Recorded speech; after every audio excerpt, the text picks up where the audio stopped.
I'm going to walk you through this step-by-step process of how to master the art of delegation, especially as you are growing yourself as an entrepreneur. Now, as someone who's been running remote teams for more than half a decade now, I think I've been doing 7 years of running online teams. I've learned a thing or two the hard way on how to delegate the right way. Now, as someone who also runs a virtual assistant agency, this is something that we teach our clients a lot of how to get to the point where you're comfortable when it comes to delegating tasks. And I'm going to walk you through step by step of how that looks like, so you can hopefully stop overwhelming your team members or your virtual assistant and make just this process just a little bit smoother for everyone else. Now, to start with, I want to talk about the delegation process and what that actually looks like.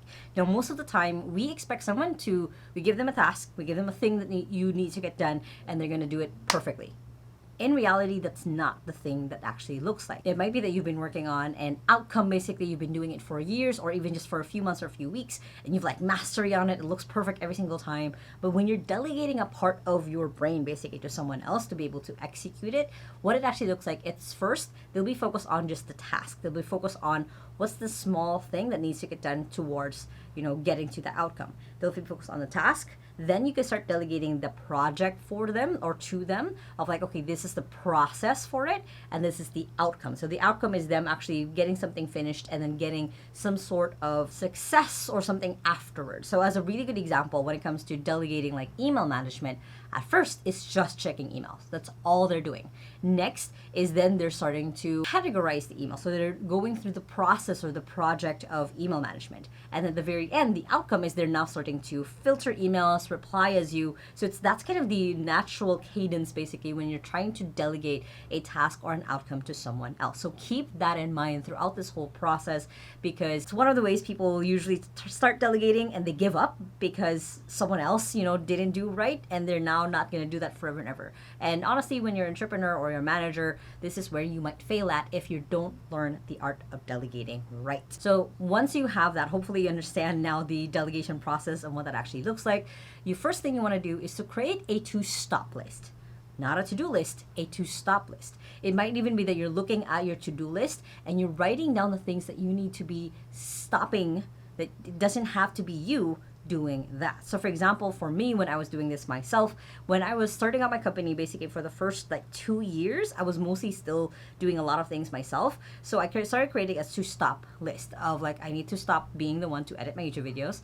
I need to be the one to stop posting on my social media. I need to be the one to stop replying to emails that I don't have to look at. So I'm looking at my day-to-day basically and just building out my to-stop list. This way, it's going to be easy for me to start looking at that and assessing it later, but I'm also recognizing the things that might not be the most value that I can put into the business, so I can focus on the things that actually can create that value recurringly. Next is you want to go ahead and record the process of you doing the tasks that are on your to-stop list. Now, just because you put it in your to-stop list doesn't probably mean that you've actually stopped doing them. You're probably still doing them from time to time. So go ahead and start recording yourself. Do it on Loom, maybe even on Zoom, on Vidyard. So there's a lot of screen recording tools that you can use, but the point of this is to just record yourself how you do it, so then it's easy for you to give it to someone else later. Which basically brings me to my next step of choosing the right person to delegate these things to. Most of the time when we're hiring or we already have a team and we want to start delegating a few things to them,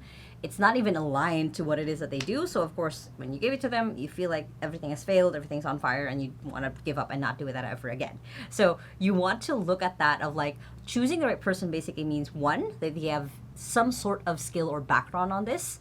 Two is that they have the aptitude basically to be able to tell you if they're not on the right path anymore. And three is that you've been able to communicate with them back and forth on what are the things that are needed to get this task done. Which brings me to the next point of communicating the outcome that you actually want. So again, when you're delegating, you want to give them the what and not the how. Now, some people, and I've done this myself, sometimes it might be that you're giving them the how, but then the what might be something different because you're just trying to test things out. So as an example, I've been giving research tasks to different people that I've delegated before. I would just say the how, hey, can you research this and this and this way? And can you tell me what comes up?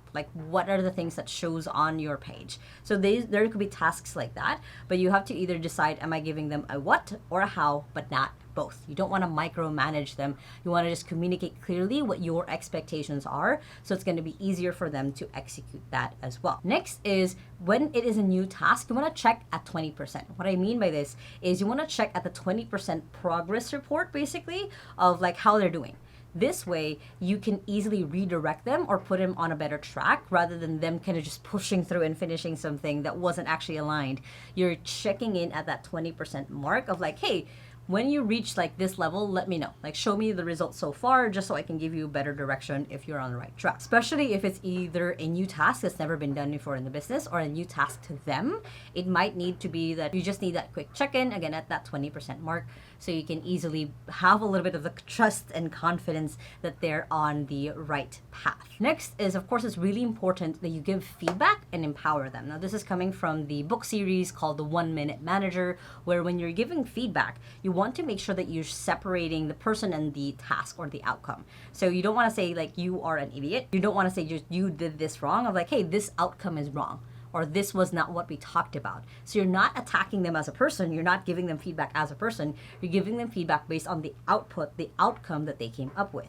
And you also want to empower them on the things that you want them to actually do. So instead of reprimanding someone like, hey, you turned this in late, it's like, hey, this is what wasn't communicated, but I look forward to in the future that you are turning this in on the deadline. You're turning this in on the date that we both agreed what it would be. So it's encouraging and empowering them to actually do the things that you look forward to instead of just focusing on the things you don't want them to do, because then that gives them a rewire of like, oh, this is what they want to see actually. Like, I'm not just going to fill in the blanks of what they want to see. They're telling me what they want to see, and then I can do more of that. And of course, then next step is to rinse and repeat. What I mean by this is to keep practicing how to delegate. It's learning how to be a good manager and good leader yourself as you keep delegating more and more of the outcomes or tasks that you're doing, and maybe even get to the point where you might have a delegation system. So within 2XU, we have a shared delegation system between the team where anytime that I need something done, I know I can go there and I can mark basically the importance of like, this is not urgent, but it's important, or this is urgent and important, make sure that this is done first.